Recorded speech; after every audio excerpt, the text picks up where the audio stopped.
हल्द्वानी विधायक सुमित हृदय ने प्रेस वार्ता कर केंद्र की भाजपा सरकार पर महात्मा गांधी राष्ट्रीय ग्रामीण रोजगार गारंटी अधिनियम मनरेगा को कमजोर करने का गंभीर आरोप लगाया है।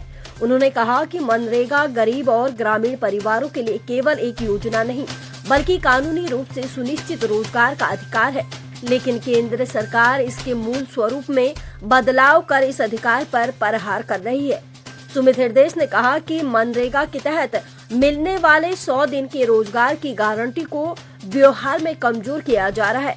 बजट आवंटन में कटौती, मजदूरी भुगतान में देरी और काम की स्वीकृति में अनावश्यक शर्तें लगाकर गरीबों को रोजगार से वंचित किया जा रहा है। उन्होंने आरोप लगाया कि केंद्र सरकार की नीतियों के कारण ग्रामीण क्षेत्रों में बेरोजगारी बढ़ रही है और पलायन को भी बढ़ावा मिल रहा है। गांधी जी के लिए या मैं तो ये समझता हूँ राष्ट्र का ही अपमान हुआ है कि उनके नाम की योजना, चलो समझ में आ सकता है कि भाजपा का एजेंडा है गांधी नेहरू परिवार के खिलाफ। अगर उनके नाम की कोई योजना होती, नाम बदलते तो शायद हम लोग फिर भी समझ सकते थे, लेकिन ये अनुचित है कि हमारे राष्ट्रपिता महात्मा गांधी की अवहेलना हुई है और कहीं ना कहीं राष्ट्र की अवहेलना हुई है। और दूसरी बात, जो नीति की अगर हम बात करें, पहले 90-10 का रेशो था, 90 केंद्र देता था, 10 राज्य, उसको परिवर्तित करके 60-40 कर दिया।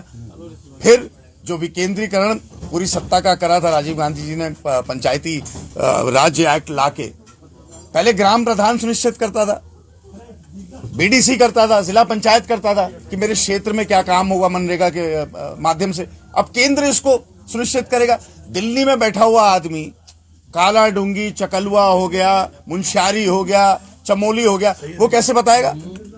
तो ये तो बहुत ही बड़ा, पूरे देखिए, पलायन केवल एक पहाड़ का विषय नहीं है।